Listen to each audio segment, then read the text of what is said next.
Hey, happy Saturday. Hey, I want to start off by saying thank you to all my new subscribers. All two of you, thank you very much. You guys are amazing.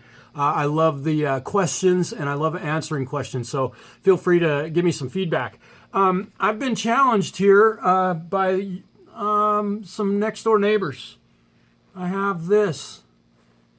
What is this? Well, as y'all know, I'm a diabetic, type 1. And the U.S. Bank brought us some of this. Can I call it shit? It's Saturday and I'm here by myself. I can swear. Somebody challenged me to take a bite of it. It was sitting on my bench this morning, and I wouldn't do it, but I figured I'll do it here on YouTube. What the hell, right? I gotta try this. Let's see what happens here. I haven't eaten anything like this, and I can't tell you how long. I do not touch processed food. Thank you, U.S. Bank, for the gift. I'm sure that some of our customers enjoyed eating this fattening, high cholesterol, sugar-loaded crap.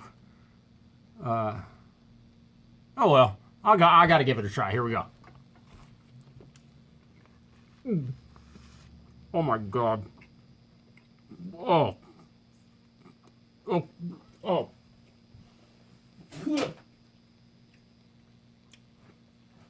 Okay. Oh, that is gross. Okay, don't eat stuff like this. Oh my God. Okay, today on my bench, I'm gonna throw this away in the round file. Okay.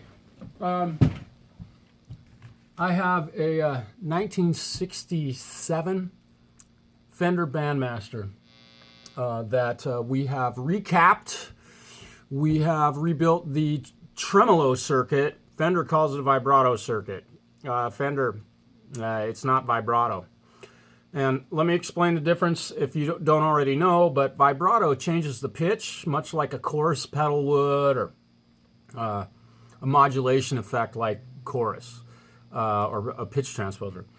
Tremolo, however, is volume, which is what this does. The volume with the vibrato circuit turned on, the volume raises and lowers. And Fender calls it a vibrato. They're wrong.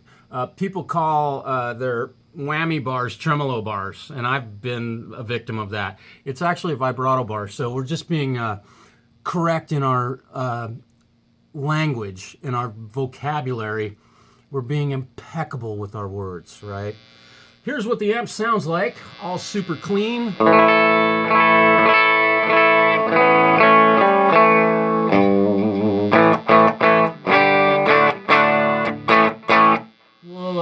We'll throw some, I'm gonna make sure I don't have any delay on there. All right, we're gonna throw some tremolo. I'm gonna turn it up kind of thick so you can really hear it.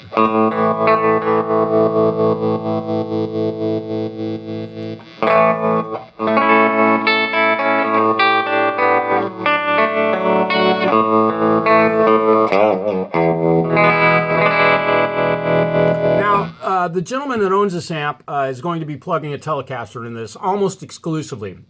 Obviously, I'm playing a Les Paul, so I'm not getting the same tonal qualities. I have humbuckers in this, so my guitar is quiet. It doesn't have all that hum and stuff going on. Although the electricity around here is a little dirty, so there's some noise. But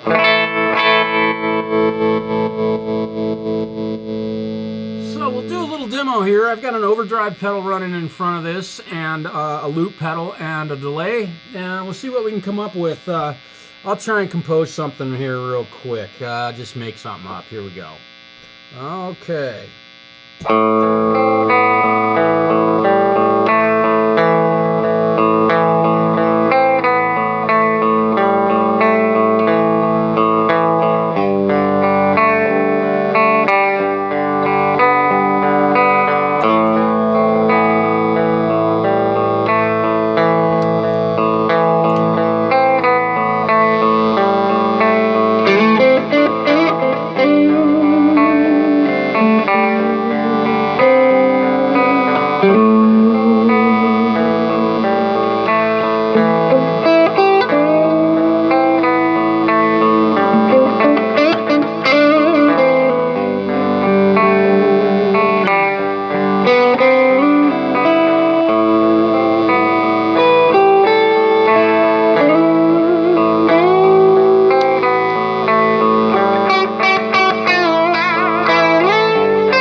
playing through old vintage equipment like this.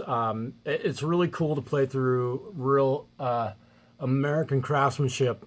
Being an American, I support our industry. There are still some very prominent amp manufacturers out there that are doing hand-wired amplifiers. They are extremely expensive. This Bandmaster likely would go for five to $600 in the condition that this one's in. Having been repaired and such, you know, it's almost as good as new, except for all the dings and bumps and, you know, but if your stuff doesn't have bumps and dings and scratches in it, you're not using it. It's like a boat parked in the garage. You don't go fishing with it. And it doesn't have a scratch on it. Yeah.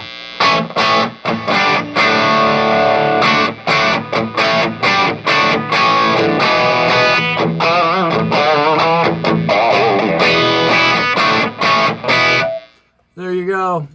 1967 Fender Bandmaster. All done.